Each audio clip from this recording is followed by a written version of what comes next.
Hi, I'm Adam, and this is Hope Reserved, where we think through Bible theology and worldview.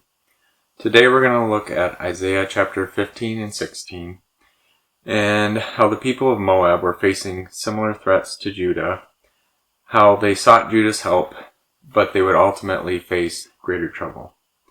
So this is Isaiah 15. The oracle concerning Moab. Surely in a night, Ar of Moab is devastated and ruined. Surely in a night, Kir of Moab is devastated and ruined. They have gone up to the temple and to Dibon, even to the high places to weep. Moab wails over Nebo, and Medeba, everyone's head is bald, and everyone's beard is cut off. In their streets they have girded themselves with sackcloth. On their housetops and in their squares everyone is wailing, dissolved in tears. Heshbon and Eliah also cry out. Their voice is heard all the way to Jahaz. Therefore the armed men of Moab cry aloud. His soul trembles within him. My heart cries out for Moab.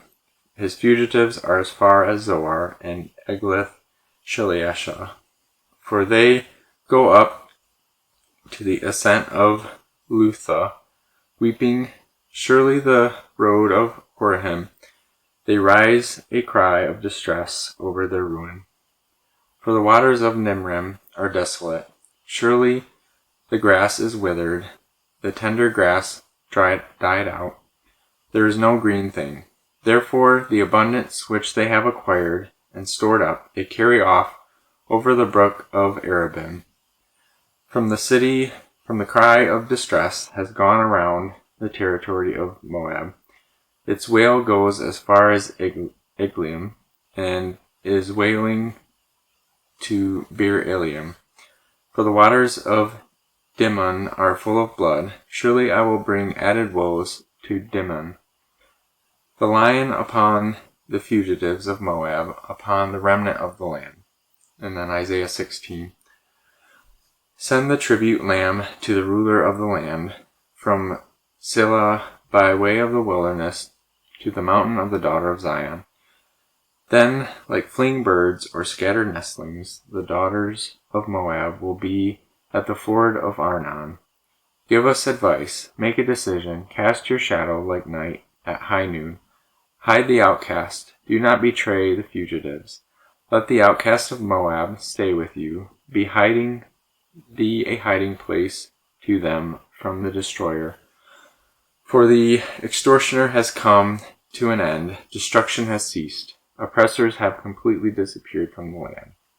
A throne will even be established in loving kindness, and a judge will sit on it in faithfulness in the tent of David. Moreover, he will seek justice and be prompt in righteousness.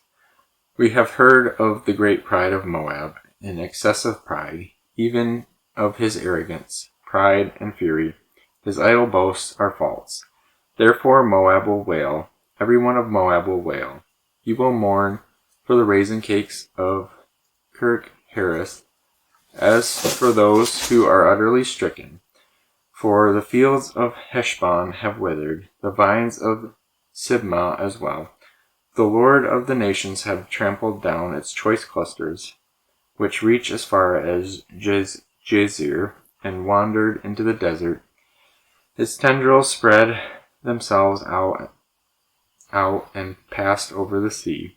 Therefore I will weep bitterly for Jazer, for the vine of Sibmah. I will drench you with my tears, O Heshbon and Eliah, for the shouting of your summer feast and your harvest have fallen away. Gladness and joy are taken away from the fruitful field. In the vineyards also there will be no cries of joy or jubilant shouting. No treader treads the wine in its presses, for I have made the shouting to cease.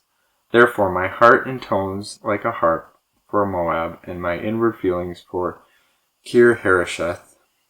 So I will come about when Moab presents himself. What he wearies himself upon his high place, and comes to his sanctuary to pray, that he will not prevail. This is the word the Lord has spoken earlier concerning Moab. But now the Lord speaks, saying, within 3 years, a hired man would count them.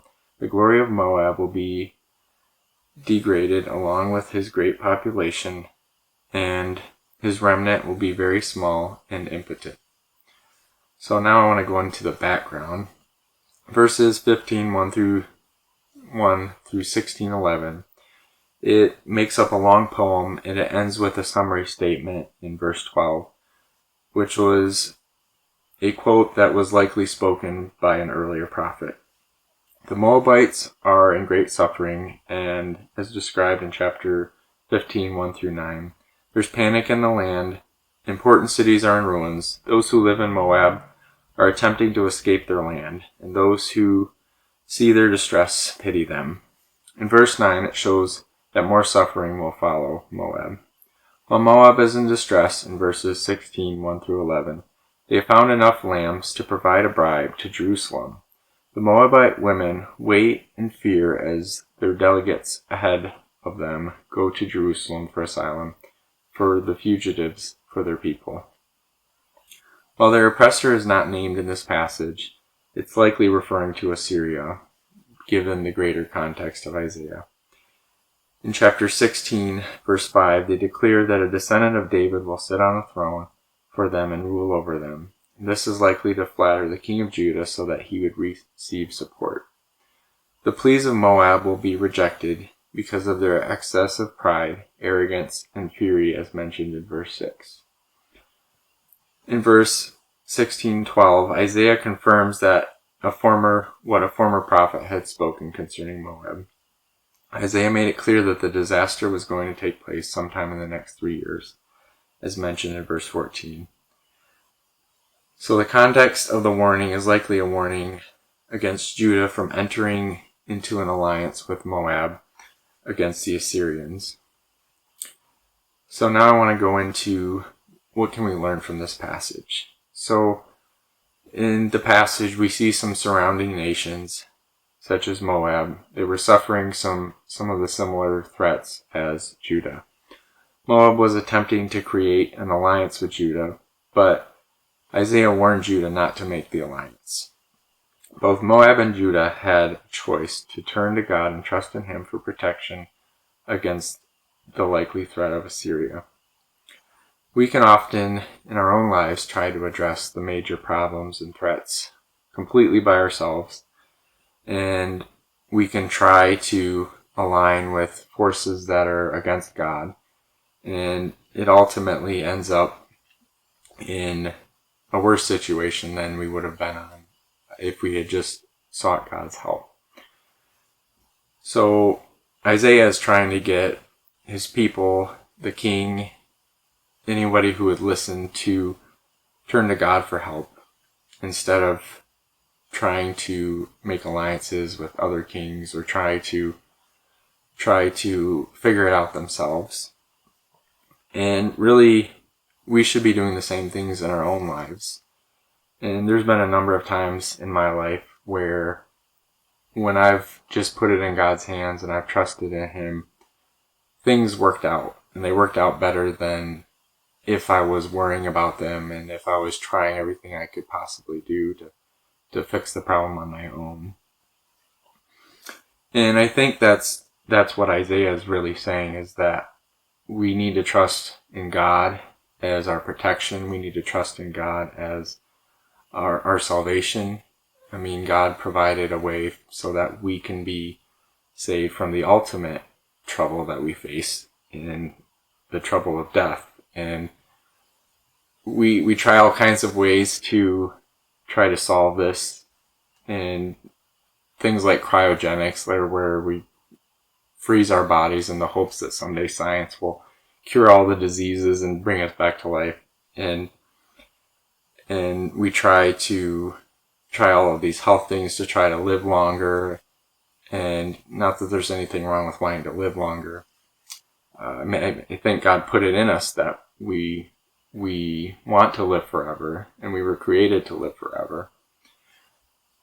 But we try to do it on our own.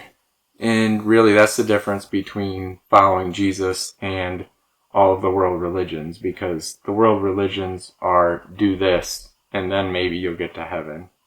Where Jesus is, I already did this, trust in me and I'll take you to heaven.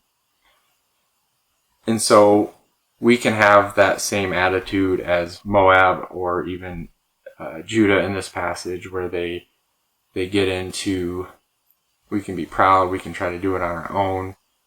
And I really believe that it's our pride that is the biggest thing in the way of us getting right with God and trusting in Him to help us with our troubles. And that's at a personal level, that's at a national level. I think a lot of our nation's problems could be solved if there was people turning to God and seeking His will for their lives and trusting in Him and seeking to live the way that He wants us to live. And we would start caring about other people. We would start thinking about other people's interests. We would start thinking beyond ourselves. So I think this passage has some great stories and lessons for us that we can learn from. And I think the biggest thing is just for us to trust in God. So just want to thank you for taking the time to listen, and hope you'll continue to listen as we continue to go through the book of Isaiah and also look at all things Bible, theology, and worldview.